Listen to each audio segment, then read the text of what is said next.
এয়া আমাৰ আহতুৰি ঘৰখন। ঘৰৰ চালত কেইটামান পাৰ বহি আছিল অকণমান আগতে, মই তাকেই বিচাৰি ফুৰিছোঁ। আৰু এয়া মাজত ডাঙৰকৈ চোতালখন, আৰু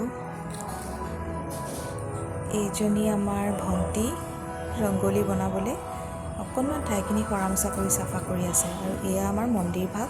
ঘৰৰ ভিতৰতে আমাৰ শিৱ মন্দিৰ ভাগ আছে। এইখন গেটখন, মেইন এণ্ট্ৰেঞ্চখন। আৰু এয়া আমাৰ ঢেৰ গছ আছে। অলপ আগতে খুৰীয়ে গোটেই গছকেইজোপাত পানী দি থৈ গৈছে। ধুনীয়া এতিয়া সজীৱ লাগিছে। আৰু এয়া চাকি জ্বলোৱা সময় হৈ গ'ল, গধূলি সময়। মায়ে চাকিবোৰ ধুনীয়াকৈ মোক ঠিক কৰি দিছে জ্বলাই জ্বলাই। মোৰো কাম আছিলে গেটত আৰু এনেকৈ ঘৰৰ সন্মুখত, মন্দিৰৰ সন্মুখত এনেকৈ চাকি দি থকা। সকলোতে চাকি দিছোঁ, ভিতৰতো দিছোঁ।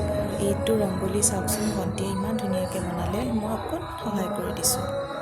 এয়া আমাৰ খুৰী ধূপ জ্বলাইছে গধূলি সময়ত, চাকিও জ্বলালে ধুনীয়াকৈ। সেইটো কলগছ এটা জ্বলাইছোঁ ঘৰৰ চোতালতে। আৰু বিয়াৰ পিছত এয়া মোৰ মানুহজন আৰু মোৰ প্ৰথম দীপাৱলী।